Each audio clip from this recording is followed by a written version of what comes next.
नमस्कार मंडळी. तर आज आपण बघणार आहोत मार्गशीर्ष स्पेशल दम आलू रेसिपी.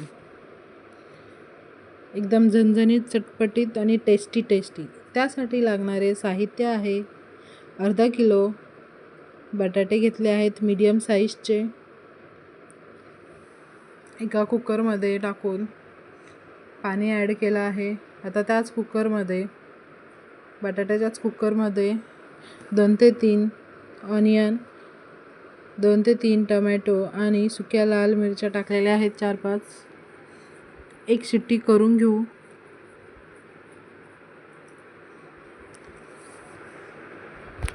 एक शिट्टी झालेली आहे आणि आता आपले बटाटे पण शिजलेले आहेत. ऑनियन, टमॅटो आणि लाल मिरची हे काढून घेऊ आणि मिक्सीला एकदम बारीक पेस्ट करून घेऊ. अशा प्रकारे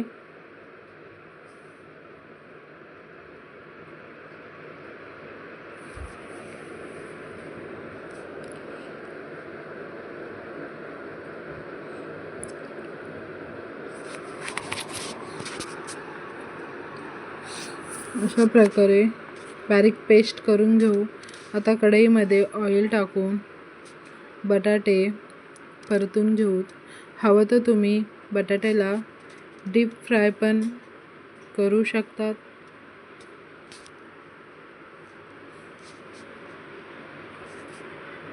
आता आपले बटाटे चांगले तेलामध्ये परतले आहेत.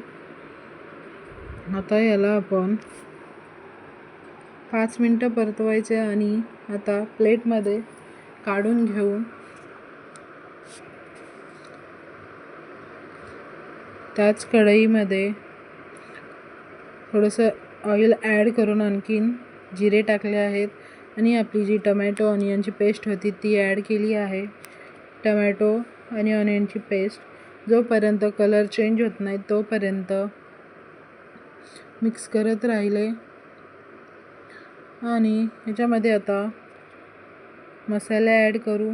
जिरा पावडर, धने पावडर, लाल मिरची पावडर, हळदी पावडर आणि 2 ते 3 दही ॲड केला आहे.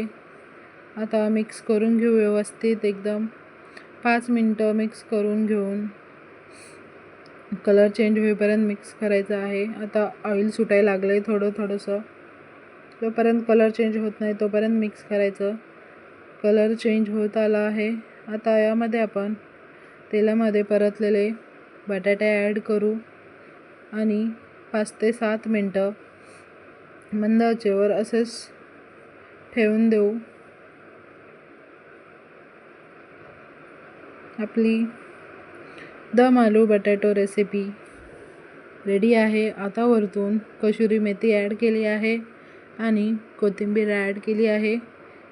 दम आलू रेसिपी रेडी आहे. आता याला आपण एका प्लेटमध्ये सर्व करून घेऊ. याला चपातीसोबत किंवा राईससोबत खाऊ शकता.